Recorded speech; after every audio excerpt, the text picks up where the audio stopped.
Sledi večnosti.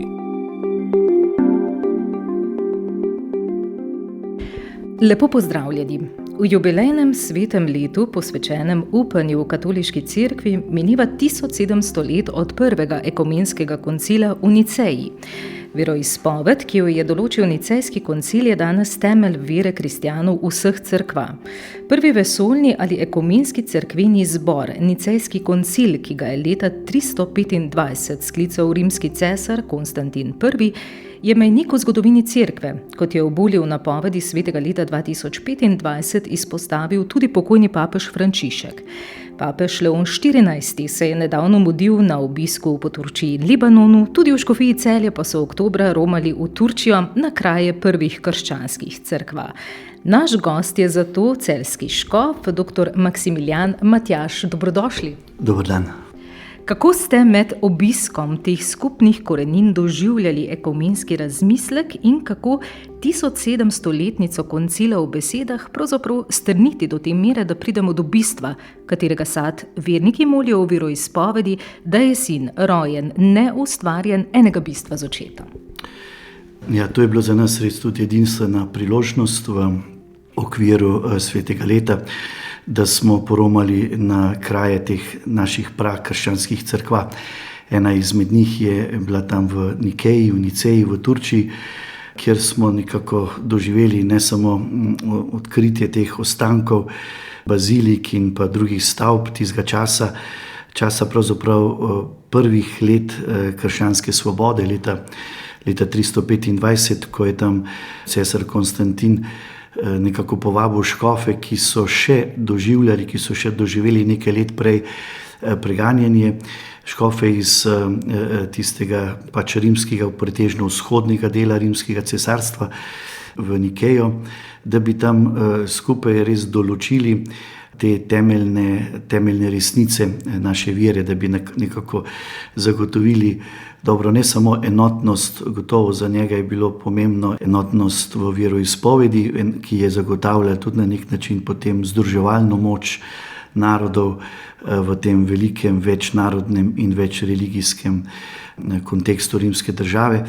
Predvsem pa se mi zdi, da takrat je bilo takšen naboj pravzaprav te preizkušene cerkve, da so res iskali besede, kako pravzaprav v tem filozofskem jeziku, v tem jeziku, ki se je soočal, ali pa kulturi, ki se je soočal takrat z novo kulturo, s to grško-rimsko kulturo, kako v tem izraziti to enkratnost ali pa neubesedljivo pravzaprav na nek način resnico, da se je en Bog učlovečil, da je na nek način se stopil, da je poslal svojega sina, potem svojega duha in kljub temu je v tem Bogu pravzaprav ena edinost, ena enotnost. No in to ob tej veroizpovedi, da je sin enega bistva z očetom, tako da je to pravzaprav gre za enega Boga v tej veroizpovedi, ki je bila seveda zelo jasno izpovedana že tudi v samem svetem pismu, se je takrat lahko poenotila tako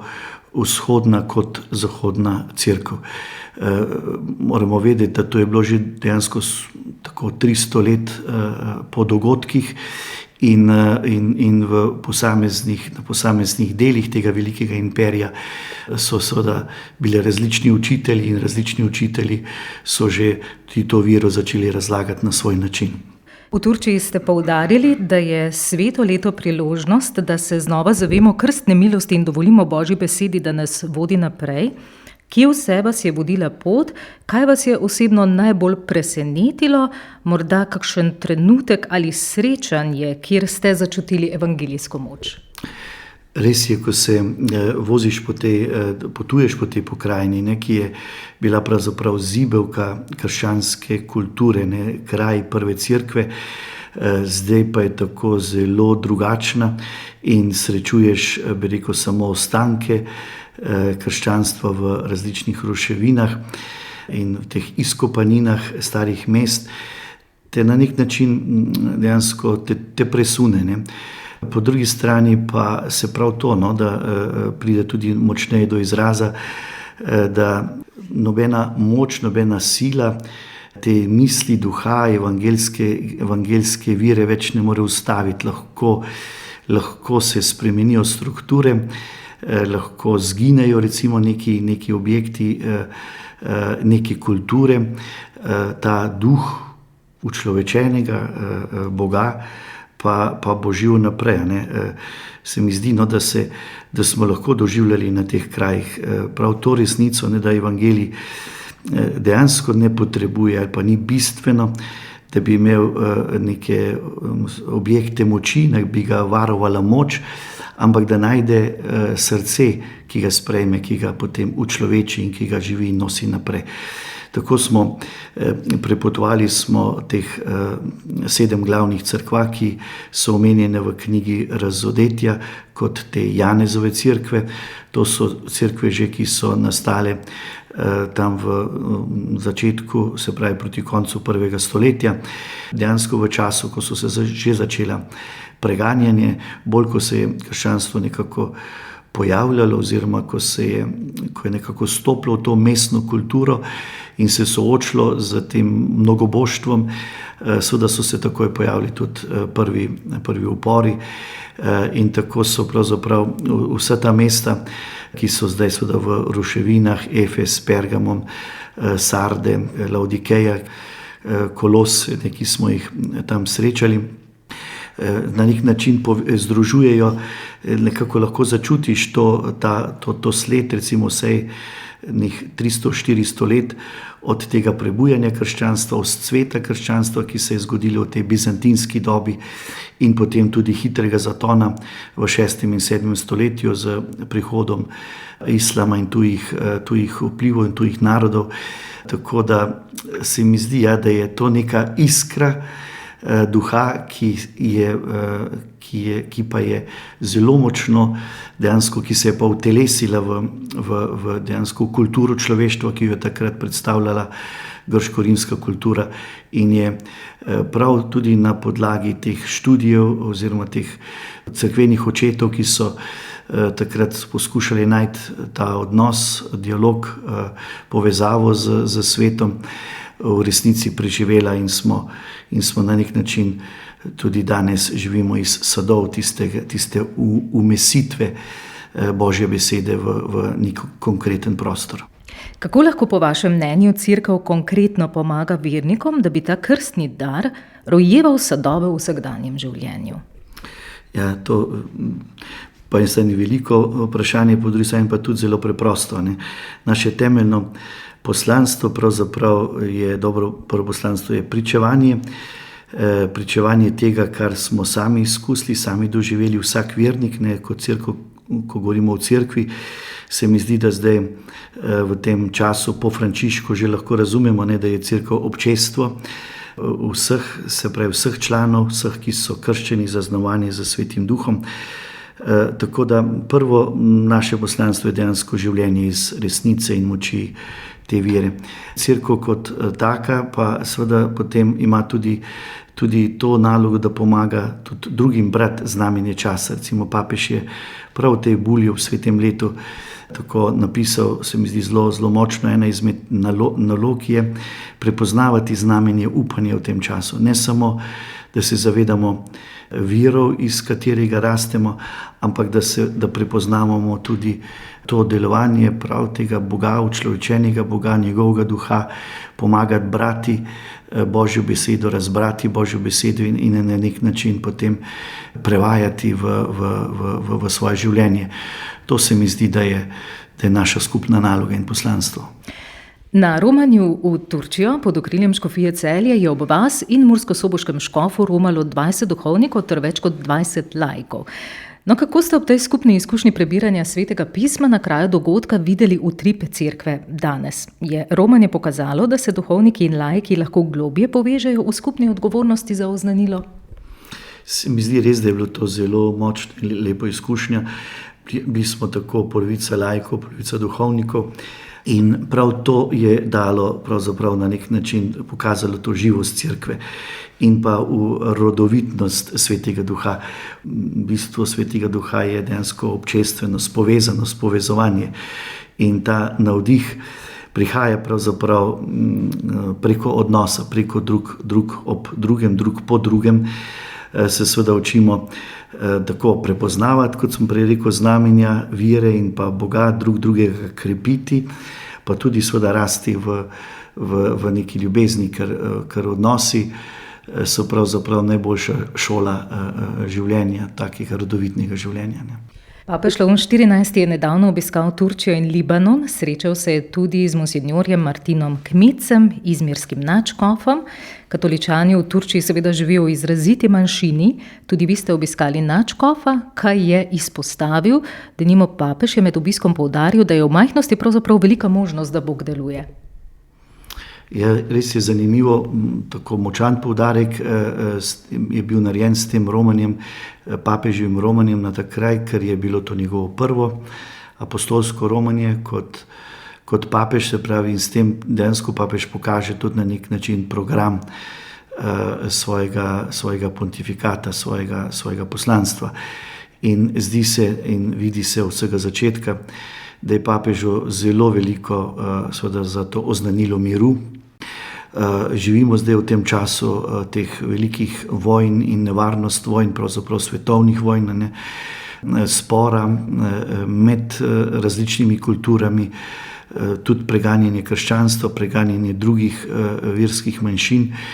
In zato, če se je recimo papež Frančišek takrat podal na Lampeduso, je bila njegova prva pot tja k migrantom na pot, kjer se je srečaval s temi ubežniki, je šel papež na Bližnji vzhod, seveda tam, kjer se zdaj tako soočata, tako islam, krščanstvo, judovstvo zelo močno, kjer so tudi lahko veliki spori in so spori, kjer pa je seveda imamo veliko skupnega in skupnih osnov, da bi lahko zaživeli nek dialog in pristnost zvestobo svojim koreninama. Torej, to oznanilo sem videl zelo močno poudarjeno za ekumenizem, za povezovanje, zavedanje se tistih skupnega in manj tisto, kar nas potem po kulturi ločuje. En poudarek pa, ki se mi je zdel tukaj res tako zelo močan in ki vidimo pri papežu vedno znova, ne boji se sprejeti ali pa razumeti oziroma se istovetiti z ranljivo cerkvijo.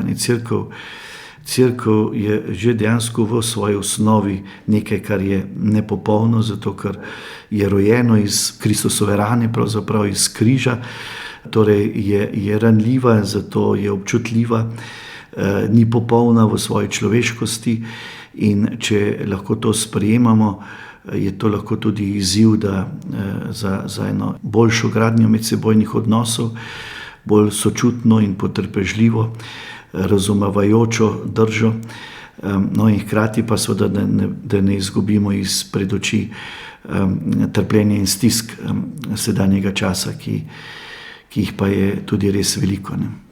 Kako ste kot romarji sprejeli sporočilo izmirskega nadškofa, da je najpomembneje, da Božja beseda ostane zapisana v naših srcih, in kako to razumete v luči današnjega krščanskega življenja?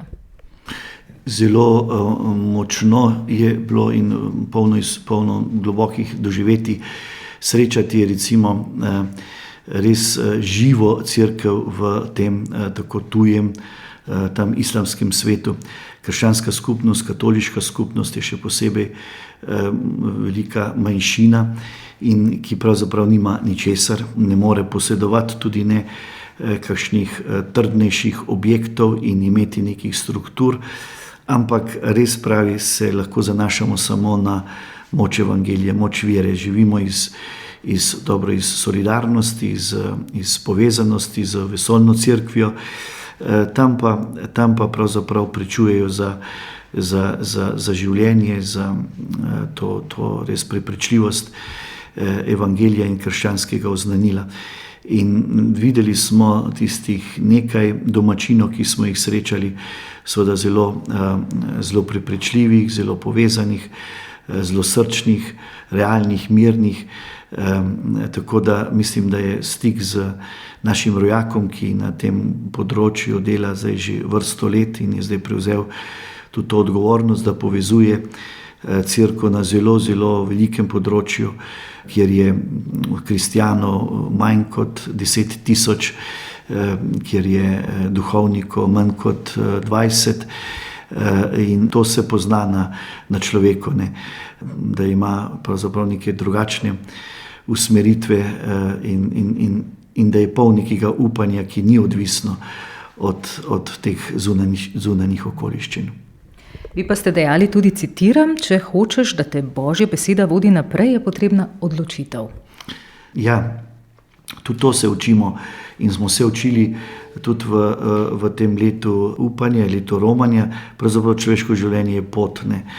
In stopiti na pot pomeni, da je to nekaj dinamičnega, hkrati je pa tudi neka odločitev. In dejstvo je, da smo pravzaprav po naravnem življenju, ljudje kot smo, ne, potujemo proti naravni smrti. In ta naravni človek v človeku je vedno znova pač tisti, ki bi hotel se ustavljati, ima krajšati poti, na nek način počivati, ker ve, da gre proti smrti. In zato je ta duh vere, ki ga imamo, ki nam je bil podarjen, pa je tisti, ki te vedno znova kliče k preseganju, stopiti preko tega, kar ti je mogoče samo kot človeku. Sprejeti en izziv in dejansko vsako dejanje ljubezni je pravzaprav en izziv, ki terja stopiti preko ene suhe človeške logike, kjer bi se iskalo samo lastno korist in lastno preživetje. In zato pravzaprav, če tako ugotavljamo, da danes pravzaprav krščanstvo in vera ni nekaj samo po sebi umevnega, pa vidimo po drugi strani, da pa je to ta ne samo umevnost, pravzaprav nekaj izziv, kar prečiščuje, ne. Da se ljudje, ki se danes odločijo za vero, odločijo za Boga, ki izkusijo neko božjo moč, da so tisti pripravljeni seveda se odločati, kar pomeni odlepiti od nečesa in delati korake naprej. To je tisto, kar dela potem življenje rodovitno, in to se mi zdi, da spada k bistvu vere. Saj smo pravzaprav verniki na nek način romarji, ki imamo sicer jasen neki cilj, pot do tistega cilja je pa tako zelo osebni in zelo konkreten. Spoštovani škof, monsinjor dr. Maksimilijan Matjaž, hvala za vaše misli, za razmišljanje, hvala, da ste nas popeljali po Turčiji in Nicejskem koncilu. Hvala tudi vam za vaše zanimanje, za vaše vprašanje in lep pozdrav tudi vsem poslušalcem.